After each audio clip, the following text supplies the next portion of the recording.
तहरीक लबैक पाकिस्तान के अगवाना ई नामज़द ज़िले काउंसलर के उम्मीदवार शमसुद्दीन चांडियो, TLP अगवान मौलाना राशिद, आसिफ चांडियो, काशिफ चांडियो, आसिफ शेख, अब्दुल नबी जमाली, फहद रिंद जा रैली की सूरत में UC रिप के मुख़्तलिफ़ ॻोठनि जा दौरा गुलन सां शानदार इस्तक़बाल कयो वियो, जंहिंमें ॻोठ मज़न चांडियो, ॻोठ अर्ज़ मोहम्मद खोसो, गाजी पंवर, फ़तेह मोहम्मद जा दौरा कया विया, जंहिं बाद मुख़्तलिफ़ बिरादरियुनि हिमायत जो ऐलान करे छॾियो।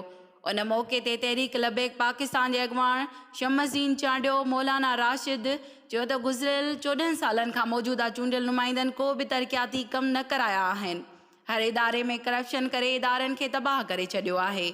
शहर हुजे या ॻोठ, उते को बि बुनियादी सहूलत न आहे। हर रोड रस्ते ते गंदो पाणी जमा आहे। हीअ आहे चूंडियल नुमाइंदनि जी कारकर्दगी। हाणे वक़्तु अची वियो आहे चूंडियल नुमाइंदनि जी हुकूमत मां जान छॾाइण जी। पंहिंजे वोट जो सही इस्तेमालु कयो, पंहिंजे क़ीमती वोट तहरीक लबैक पाकिस्तान खे ॾेई हक़ीक़ी तब्दीली आणियो। रिपोर्ट अयाज़ अली सियाल, अमल न्यूज़, दादू।